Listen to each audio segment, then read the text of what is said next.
Mesdames et messieurs, bonsoir. Il est 23 h sur RTI 1 au sommaire de cette édition. Le Premier ministre était ce mardi 19 octobre dans son ancienne école primaire à l'EPP Est 2 d'Ayamé, 220 logements. Patrick Hachi a échangé avec les écoliers sur leur travail et leurs ambitions professionnelles. Pour le locataire de la primature, cette visite de terrain vise aussi à renforcer les actions du gouvernement pour mettre le capital humain au cœur de la stratégie de développement. La ville de San Pedro a abrité ce mardi la cérémonie officielle de la rentrée solennelle 2021-2022 des établissements de l'enseignement supérieur de Côte d'Ivoire.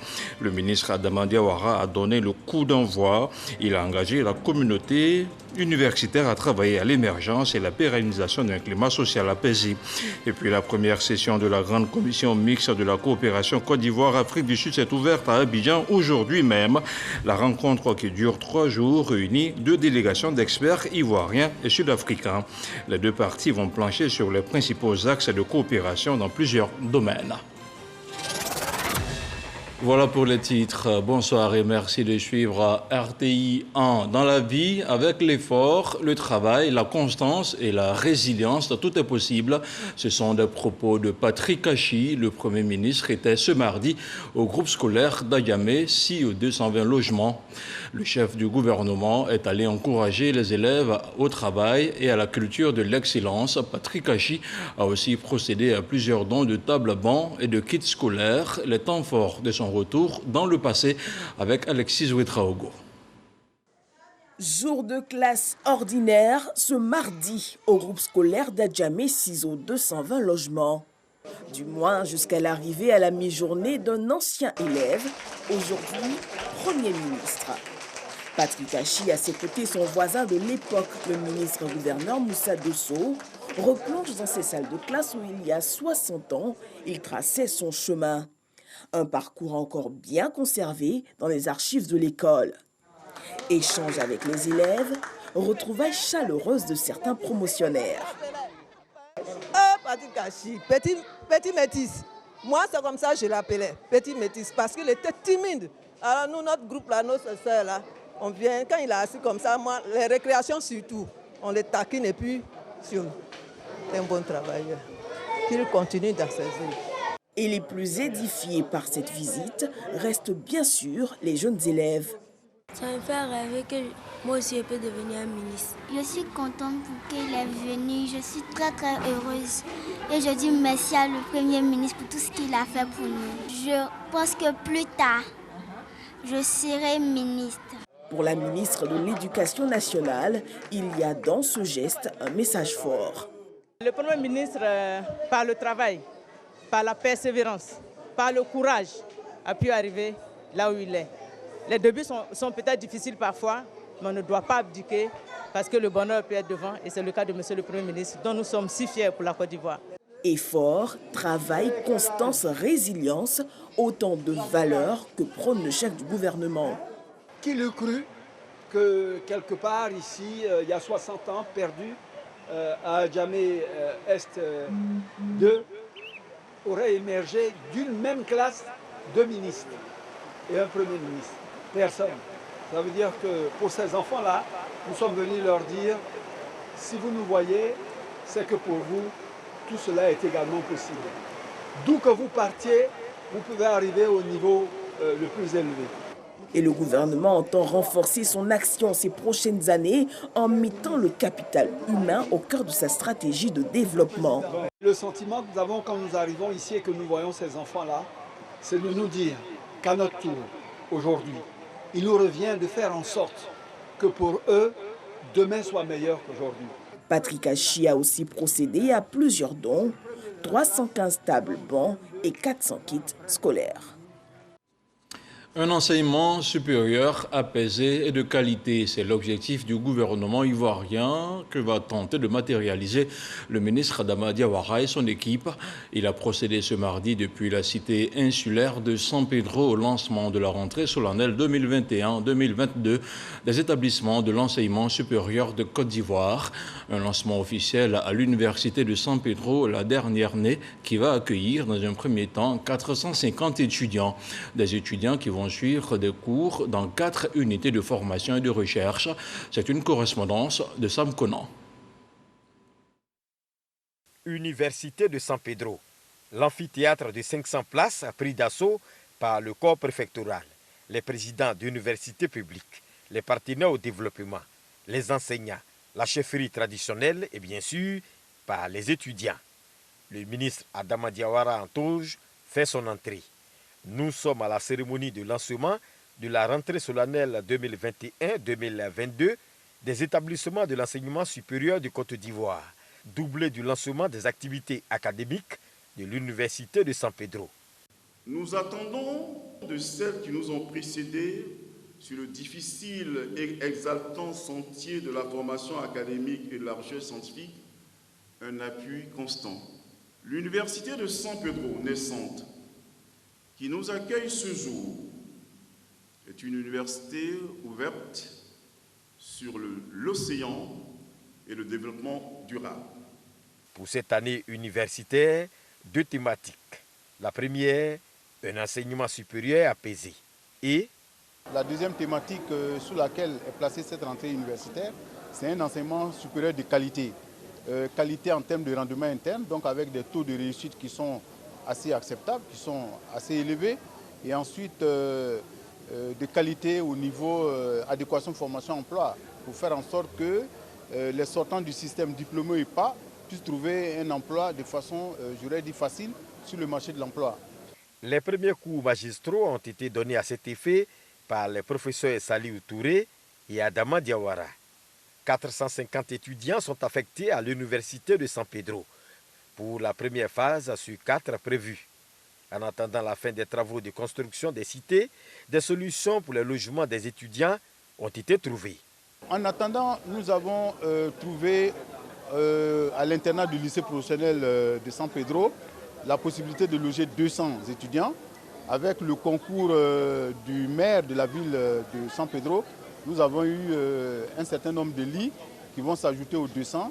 Et petit à petit, nous sommes en train de faire en sorte que les 450 étudiants puissent être logés décemment. Pour le transport, pour le moment, on va louer 2 cars, mais nous sommes en train de commander 2 cars de 70 places. Je vous assure que depuis le samedi, je suis à la recherche de cars. Nous sommes allés chez un concessionnaire. Malheureusement, il n'y a pas de cars de 70 places disponibles pour le moment. Donc on a procédé à une commande. Donc d'ici quelques semaines, voire au grand maximum, je pense 1 ou 2 mois, on aura 2 cars de 70 places, flambant neufs, avec l'écriteau Université de San Pedro. Le réfectoire, lui, est déjà opérationnel.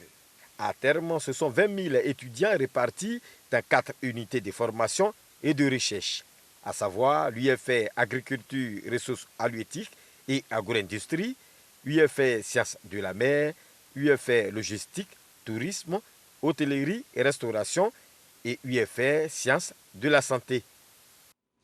Les membres du Conseil économique et social sont à l'école de la bonne gouvernance. Ils ont été formés au concept de la loi organique, une loi relative aux lois des finances et aux méthodes de contrôle budgétaire, sans oublier l'exécution des lois de finances. Il s'agit à terme de permettre une plus grande transparence dans la gestion des finances publiques vis-à-vis des citoyens. Yannick Efoumi, Sidonie Davila.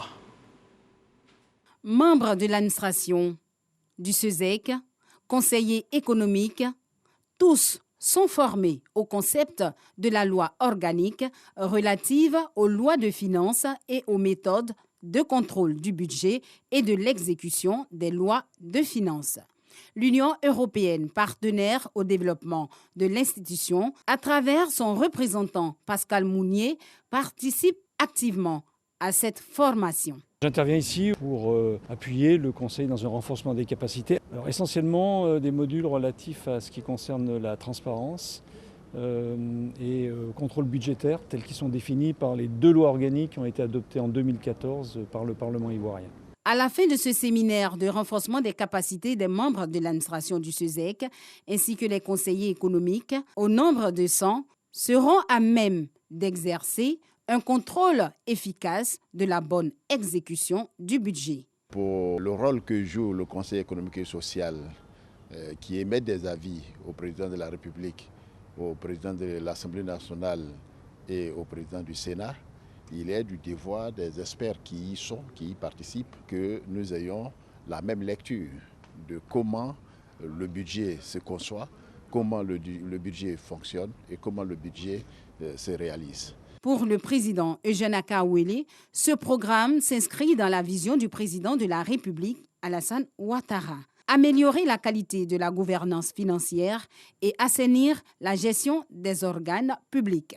Celle-ci répond à notre volonté d'accorder une attention particulière au renforcement de nos capacités, à la consolidation de nos acquis et à la valorisation des diverses expertises dont regorge notre chambre consultative sur des sujets essentiels susceptibles d'enrichir nos travaux institutionnels en vue de nous hisser à un niveau compatible avec celle d'une chambre à haute contribution.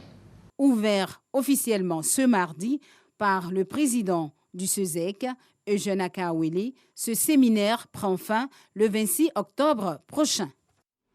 Ivoiriens et Sud-Africains examinent depuis ce mardi matin plusieurs axes de coopération dans plusieurs domaines. Ils planchent sur l'examen de projets d'accords de coopération en cours de négociation et de nouveaux projets d'accords sectoriels. Vous l'aurez compris, la Côte d'Ivoire et l'Afrique du Sud ont décidé de renforcer leur coopération. La première session de la commission mixte de coopération entre les deux pays s'est ouverte ce mardi. Les travaux vont durer 3 jours. Moussa Konaté. Première session de la commission mixte de coopération Côte d'Ivoire-Afrique du Sud. Des experts ivoiriens et sud-africains sont réunis pour réfléchir sur les différents axes de renforcement de coopération. Il nous appartiendra d'identifier et de faire des propositions susceptibles d'élargir notre champ de coopération, d'accroître et de renforcer davantage les investissements et les échanges commerciaux entre nos deux pays afin de les hisser au niveau des ambitions légitimes de nos plus hautes autorités. La Côte d'Ivoire et l'Afrique du Sud, résolument engagés à renforcer leurs relations bilatérales. Les ministres en charge des affaires étrangères des deux pays situent les enjeux. Il était nécessaire de regarder les domaines dans lesquels les deux pays peuvent coopérer, dans le domaine de l'éducation, des mines. Et comme vous le savez, l'Afrique du Sud et la Côte d'Ivoire ont des potentialités dans le domaine des mines. Et donc, il était important quand même qu'on ait cette première session-là pour davantage faire profiter les deux pays des potentialités qu'offrent la Côte d'Ivoire et l'Afrique du Sud. L'Afrique du Sud et la Côte d'Ivoire partagent beaucoup de choses en commun, mais nous pensons que tout cela peut être intensifié pour que les relations soient encore plus fortes, mais surtout que cela soit encore bénéfique pour nos populations. Les travaux de cette première session de la commission mixte de coopération Côte d'Ivoire-Afrique du Sud se tiennent en prélude de la visite d'État du président sud-africain Cyril Ramaphosa en Côte d'Ivoire. On parle maintenant de l'Union africaine avec notamment les travaux de la 39e session ministérielle du Conseil exécutif qui se sont tenus à Addis Abeba du 13 au 16 octobre dernier. La chef de la diplomatie ivoirienne y participait. Kandia Camara a présenté les avancées de la Côte d'Ivoire en matière de mise en œuvre de l'agenda 2063.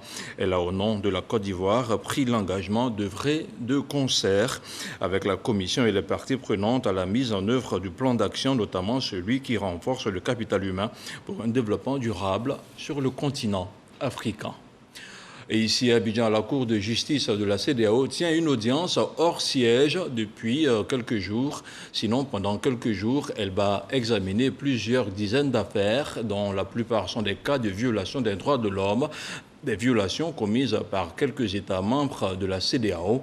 La cérémonie d'ouverture de l'audience est tenue à la représentation permanente de la CEDEAO à Abidjan, Logoretti, Sidonie Davila. 40 affaires sur la table de la Cour de justice de la Communauté économique des États de l'Afrique de l'Ouest, CEDEAO.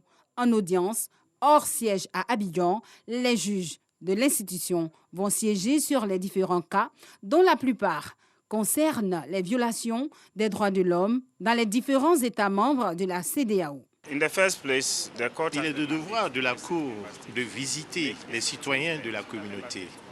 Et ensuite, dans les dispositions de règlement de la Cour, lorsque les faits l'exigent, la Cour peut se déplacer vers les justiciables pour rendre la justice. C'est la raison pour laquelle la Cour de justice de la CEDEAO est ici en Côte d'Ivoire.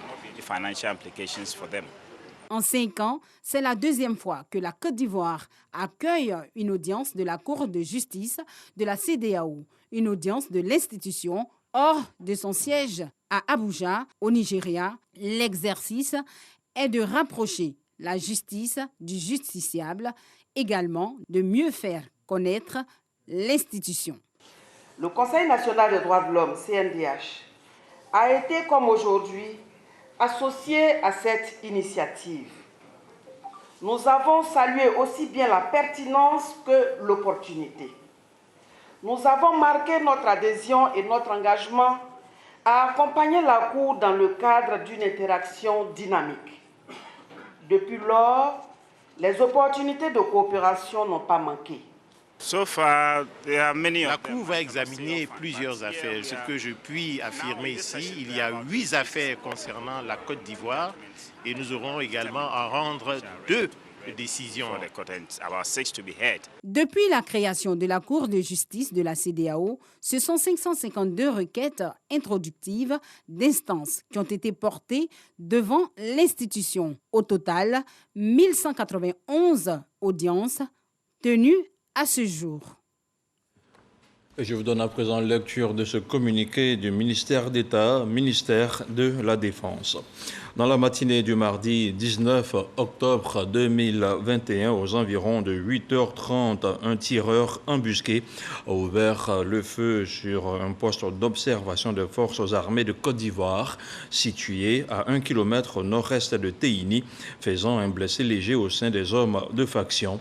La riposte des soldats a permis de le neutraliser. Le chef d'état-major général des armées félicite les soldats dont la vigilance a permis de mettre en échec cet acte criminel fait à Abidjan le 19 octobre 2021, signé le général de corps d'armée Lassina Doumbia, chef d'état-major général des armées.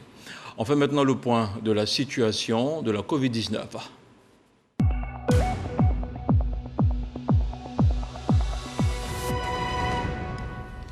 Le ministère de la Santé, de l'Hygiène publique et de la couverture maladie universelle a enregistré ce mardi 19 octobre 17 nouveaux cas de Covid-19 sur 1527 échantillons prélevés, soit 1,1% de cas positifs, 39 guéris et 0 décès.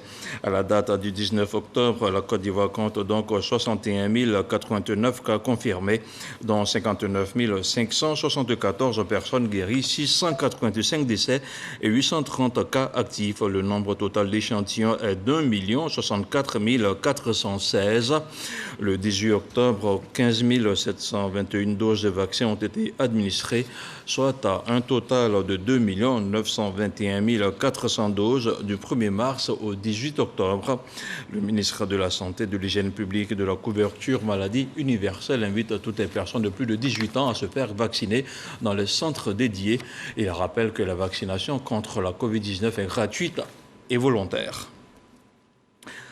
Le complexe, sinon place à présent au dossier EcoPlus, le complexe formé par le parc national de Taï et la réserve d'Unzo constitue le massif forestier le plus vaste d'Afrique de l'Ouest, strictement protégé. Couvrant une superficie de plus d'1 demi-million d'hectares, ce massif représente environ le quart de la superficie totale du réseau d'aires protégées de Côte d'Ivoire. Son importance lui a valu son classement dans le réseau des réserves de biosphère en 1978, ainsi que son inscription comme bien du patrimoine mondial en 1982. Avec le concours de l'OIPR, l'Office ivoirien des parcs et réserves, nos reporters ont essayé à leur façon de nous faire découvrir les richesses de cette forêt primaire.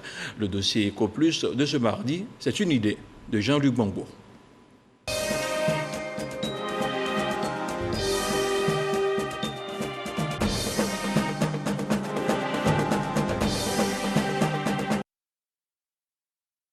Les superlatifs ne manquent pas pour le parc national de Taï. Plus grand bloc de forêt tropicale primaire sous protection de toute la zone ouest africaine. avec une superficie de 5360 km². Inscrit depuis 39 ans sur la liste du patrimoine mondial, ce parc offre, avec la réserve de faune d'une zoo qui lui est contiguë, une biodiversité unique. Begrezo est guide écotouristique depuis 23 ans dans le parc national de Taï. C'est ici qu'il a acquis toute sa science. J'ai connu beaucoup de plantes et leur utilité avec les différents chercheurs qui passaient. Le parc national de Taï a sauvé beaucoup d'espèces. Les arbres qu'on trouve ici, on ne peut pas les trouver dans les forêts classées. Ici, il y a beaucoup d'espèces qui ont été conservées, telles que les acajou, telles que l'arbre qu'on appelle le sipo, le cosipo, sont encore ici. Le nombre d'espèces de plantes dans le parc de Taï a été estimé à 1200, avec 273 espèces classifiées comme rares ou endémiques. Conserver les arbres, c'est le meilleur moyen d'équilibrer la nature. Parce qu'il y a des espèces végétales. Si ça manque, certains animaux vont disparaître. Par exemple, l'éléphant qui mange le macoré. Quand il n'y a plus de macoré ici, il sera obligé d'aller ailleurs. La conservation des forêts, la véritable raison d'exister du parc national de Taï. L'autre richesse du parc, sa faune. Près de 1000 espèces animales, dont les fameux colobes rouges et les mangabés, des espèces de singes qui attirent chaque année des centaines de touristes. Pour découvrir ces autres attractions du parc, il faut suivre le guide, ce qui équivaut à parcourir 14 km depuis Taï, dont 11 à pied, marcher à flanc de colline et dans l'eau. Mais surtout, passer la nuit au campement Boyer, en plein cœur de la forêt, sous ses tentes. Grâce au flair de Charles, nous découvrons une famille de colobes rouges. Ils sont en train de s'amuser actuellement. Et la soirée est tombée, donc ils cherchent à dormir. Donc il y a des petits cris, chaque enfant doit rejoindre sa maman. Les mâles aussi courent après les femelles. Une espèce menacée, aussi bien par les hommes que par d'autres animaux. C'est la proie préférée des chimpanzés. Donc les chimpanzés font la chasse, ils capturent les colobes et les mangent. Il y a aussi l'aigle qui chasse aussi les colobes rouges. Ils sont menacés par les braconniers aussi. Les braconniers les chassent parce qu'ils sont bien gros. Pour leur sécurité, les colobes rouges préfèrent rester au sommet des arbres. Pas comme les mangabés, cette autre espèce de primate que nous fait découvrir Charles. Au départ, quand on a commencé, il était au nombre de 35. Voilà. Mais aujourd'hui, ils sont à 60 individus. Et à force de les suivre, ils sont toujours en sécurité. Cette colonie a subi un programme d'habituation à la présence humaine pour les besoins de l'écotourisme. Initiative de la WCF, la World Chimpanzee Foundation, organisme international très à cheval sur les règles sanitaires. Quand tu respires même, tu peux te faire contaminer et aussi contaminer les animaux. Donc, on est venu sur le territoire, il faut qu'on protège tout pour qu'il reste intact. Un test antigénique est même exigé à chaque visiteur avant l'entrée sur le territoire des primates. Des gestes de préservation des richesses naturelles du parc auquel l'OIPR, l'Office ivoirien des parcs et réserves, a songé depuis bien longtemps. Ici, c'est un groupement qui a bénéficié d'un projet de programme d'investissement forestier dans l'optique de pouvoir produire de la protéine alternative au braconnage, à la viande de brousse. Donc, ils ont été financés par le programme d'investissement forestier au travers de l'OIPR afin de pouvoir réduire la pression sur le braconnage à l'intérieur du parc. Élevage de volailles à Béoué et Para, à Djoroutou, mais également de caprins à Sidi-Bébougou et Join dans la région de Soubré. Des activités génératrices de revenus qui commencent à porter leurs fruits. Il y a des braconniers vraiment qui quittaient dans la zone pour aller chasser. On causait avec eux jusqu'à ces manques de viande. Souvent, il y a les fêtes, là, il n'y a rien à manger. C'est pourquoi ils s'en vont chercher la viande pour venir. Dès qu'on a commencé à faire ça, vraiment, actuellement, ces gens-là, la plupart viennent acheter, puis se retournent. Ces populations riveraines ont été installées grâce au programme d'investissement forestier pour protéger les richesses animales du parc, mais également végétales. À Buyo, dans le village de Tchétali, Emmanuel Kouraï est l'un des pionniers dans la lutte pour la protection des espèces florales du parc. Je suis à Gabonessis. En lac local, on appelle ça Sako. Alors Sako, On prend ça pour faire la sauce. C'est à cause de ces sacs-là que les femmes entrent dans le parc national de Taï pour ramasser les fruits. Son ONG, Conservation Taï, s'est donné pour mission de reproduire hors du parc les plantes prisées par les populations riveraines. J'ai fait la pépinière. Si c'est au moment de planter, on donne gratuitement à la population. Cette année, on a produit 35 000 plants. Depuis une dizaine d'années, Emmanuel Kouraï contribue à freiner le pillage de la flore du parc. Ça se vend cher. Quand les coins ont commencé à voler dans le parc national de Taï, mais les gens quittaient au Gabon pour venir payer. Parce que c'est cher. Un sac de 100 kilos coûte 100 000 francs. Une œuvre utile quand on sait que la protection du massif forestier de Taï agit positivement sur le climat local, assurant des pluies plus régulières et abondantes, essentielles pour la production agricole. Selon une étude de la Fondation pour les parcs et réserves de Côte d'Ivoire et l'OIPR, au moins 3,2% du PIB ivoirien dépendrait du parc national de Taï. La production de cacao, café, EVA et palmiers à huile y représenterait même un chiffre d'affaires de 492 milliards de francs CFA. N'hésitez surtout pas à revoir ce reportage de Jean-Louis Gbangbo et Zakaria Traoré sur RTI 1. On parle maintenant de religion. Dans la nuit de dimanche à lundi, la communauté musulmane de Côte d'Ivoire a célébré le Maoulid ou encore la noble naissance du prophète Mohammed, paix et salut sur lui. Retour sur la célébration dans les communes d'Abobo, d'Atekoubé et de Dembokro. Des morceaux choisis réalisés par Godefroy Okambawa, Issa Chonayo et Walter Amadou Ouattara. Abobo, terrain Ange Noir. La communauté musulmane du quartier Banco 1 a célébré le Maoulid, la naissance du prophète Mohammed, paix et salut sur lui. À cette occasion, l'imam Mahamoud Sanogo a évoqué les miracles liés à la naissance du prophète de l'islam. Ces moments de prière et de louange se sont déroulés en présence du ministre d'État, ministre des Affaires étrangères, Kandia Kamara, par ailleurs député maire de la commune d'Abobo, qui a formulé des vœux de paix pour la Côte d'Ivoire. Le prophète a été un homme bon, un homme juste, un homme courageux, un homme de paix. Et donc, les enseignements que nous tirons aujourd'hui, c'est que tout musulman doit chercher à ressembler au prophète Mohammed, paix et salut sur lui. Le Maoulid est célébré tous les ans, le 12 du 3e mois du calendrier hégirien, par les musulmans du monde entier.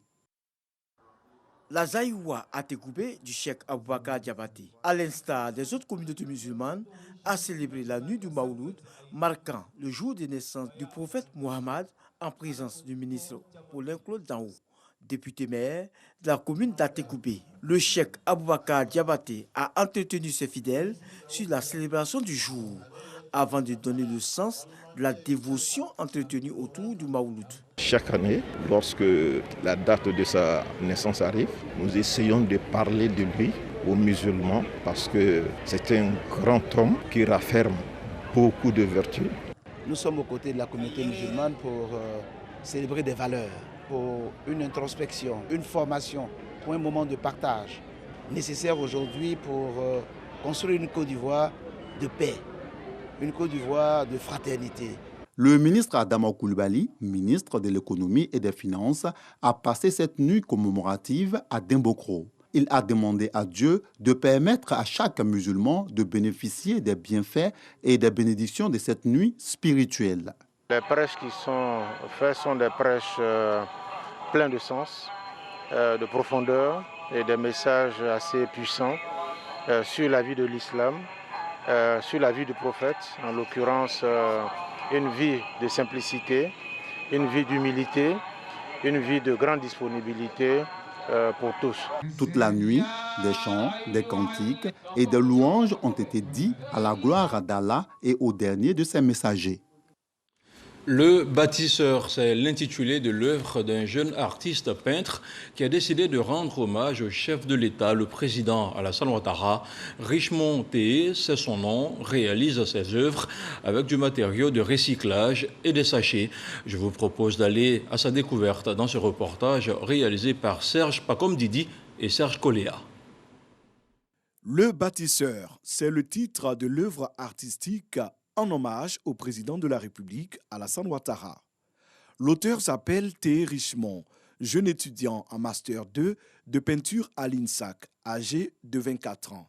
L'artiste magnifie les valeurs de changement, de rigueur, d'abnégation au travail. 2 ans et demi à la tâche. Au final, un portrait original réalisé avec du matériau de recyclage, notamment des tuyaux et autres objets usagés. J'essaie de couper. Je coupe ça à la main. Je coupe ça à la main comme ça. C'est pour cela elle m'a pris plus de 1 an dans les découpes. Le rêve de Richemont est d'offrir le tableau au président Alassane Ouattara en personne. C'est un rêve d'enfance. Est-ce que vous voyez? J'ai dû voir le président de la République en 2011-2010 à l'intérieur du pays. Et j'ai vu en ce monsieur beaucoup de choses, c'est-à-dire le changement, le travail. Ce sont des idées que je voulais matérialiser avec quelque chose que je fais, qui est là. Le jeune homme décèle en lui des talents de dessinateur dès le bas âge. Pourtant, sa passion va se heurter aux réticences de la famille. Qu'à cela ne tienne, Richemont persiste dans son choix. Aujourd'hui, c'est un artiste accompli. Les couleurs du drapeau national orange, blanc et vert sont utilisées par l'artiste dans la conception de son œuvre, Le Bâtisseur. Et le train de l'information s'arrête ici ce soir. Merci à toutes les équipes techniques et rédactionnelles qui ont permis sa réalisation. L'info revient demain à 6h30 avec Régis Kofi. Bonsoir et que la paix soit chez vous.